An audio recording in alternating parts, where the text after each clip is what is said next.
Hey queens and kings, welcome back and thanks for watching. So I have another DIY for you all, and it is a part of the bedroom makeover. So if you guys would like to see how I made my bold and beautiful headboard, please stay tuned. So I will be using this mattress board. It's like a mattress riser. It's not a mattress itself or nothing like that. It go underneath the mattress if I'm explaining it very well to you guys. But here's the back of it, and it's actually cardboard. It's a cardboard and some plywood that put it together basically as a mattress riser. I think that's the name of it, but I got this from my mother. Probably had about a year now. So what I'm going to use in this video is this Amherst craft bonding adhesive spray. We're going to use some mattress padding, which I purchased from Family Dollars or Dollar General. I'm also going to use this quilted batting I purchased from Walmart. And also going to use my scissors and these diamond pins here that I purchased from Amazon. So this here I'm also going to use is the curtain. This is a navy blue curtain that you guys probably have seen already in my home at some point in time. Yes, I purchased it from Walmart, so I'm just using what I have to get what I want, and my staple gun as well as my staplers.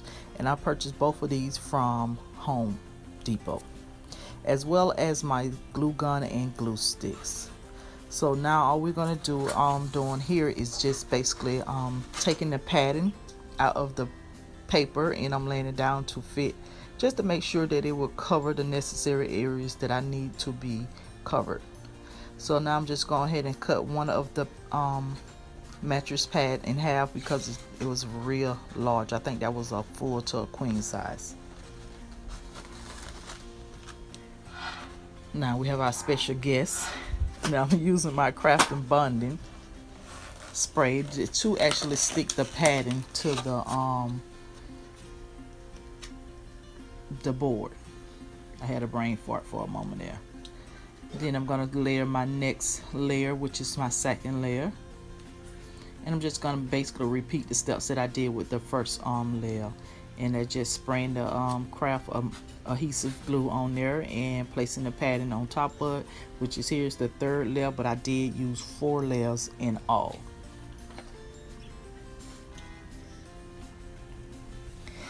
So just pressing it down real good.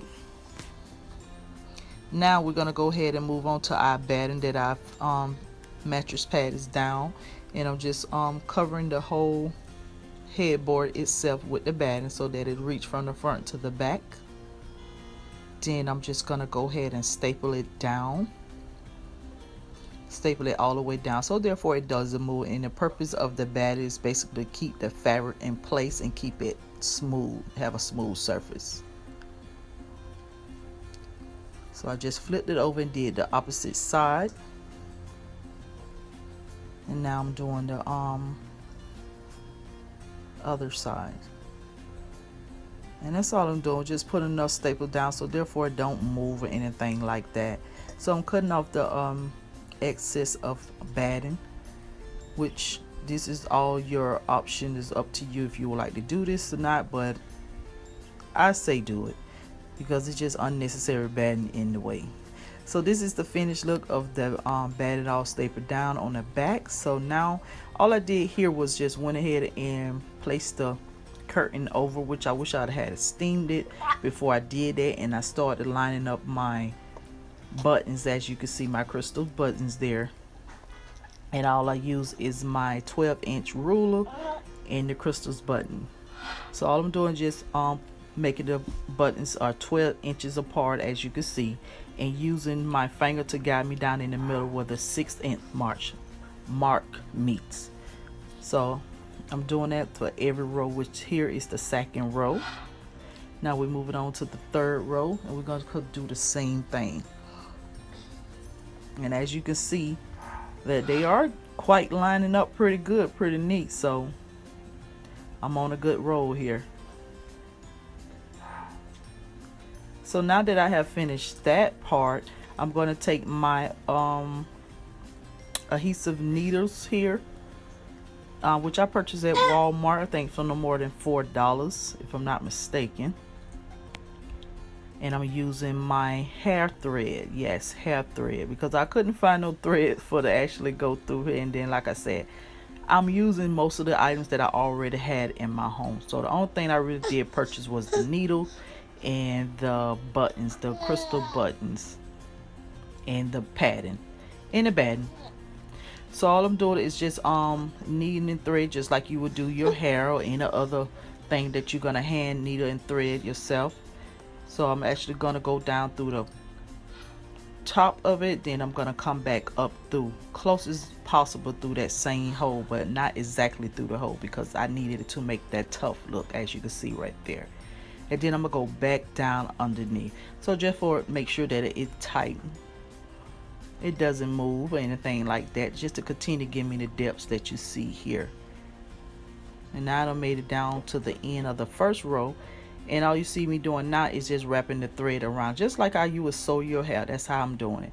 And I'm going back through, and I'm gonna pull it, and I'm gonna cut that needle off there. So here I'm just showing you up close and personal how I thread the needle, which I'm quite sure everyone know how to thread a needle. And I'm just gonna double loop it at the end, put 2 knots at the end.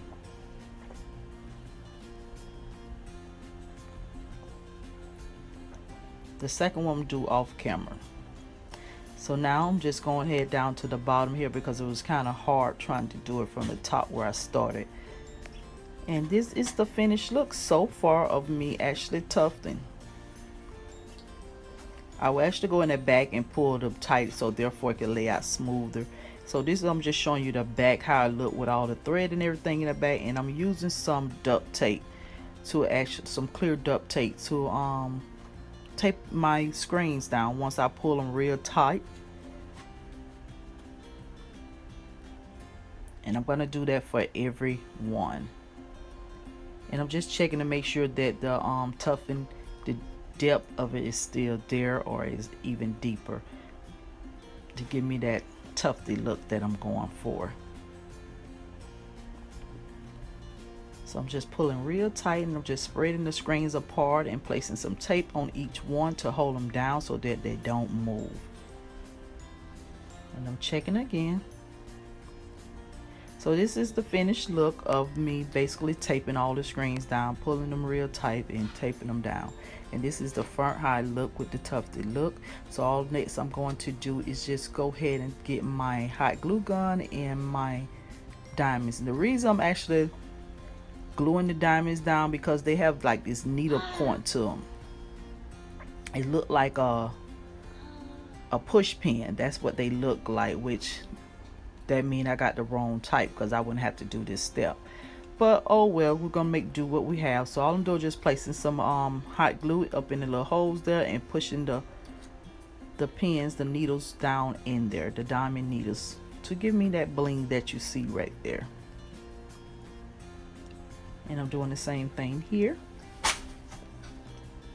So this is how it's looking so far, and I got to say I'm loving the way that it looked, but the after effect is everything. So there, I have finished all that. All I did was staple it down the same way that I did the batting, and at the bottom here I just pulled it real tight. I did not cut off the excess just because it's the bottom. And here I'm going to use the Dollar Tree universal hooks that I showed you guys once before.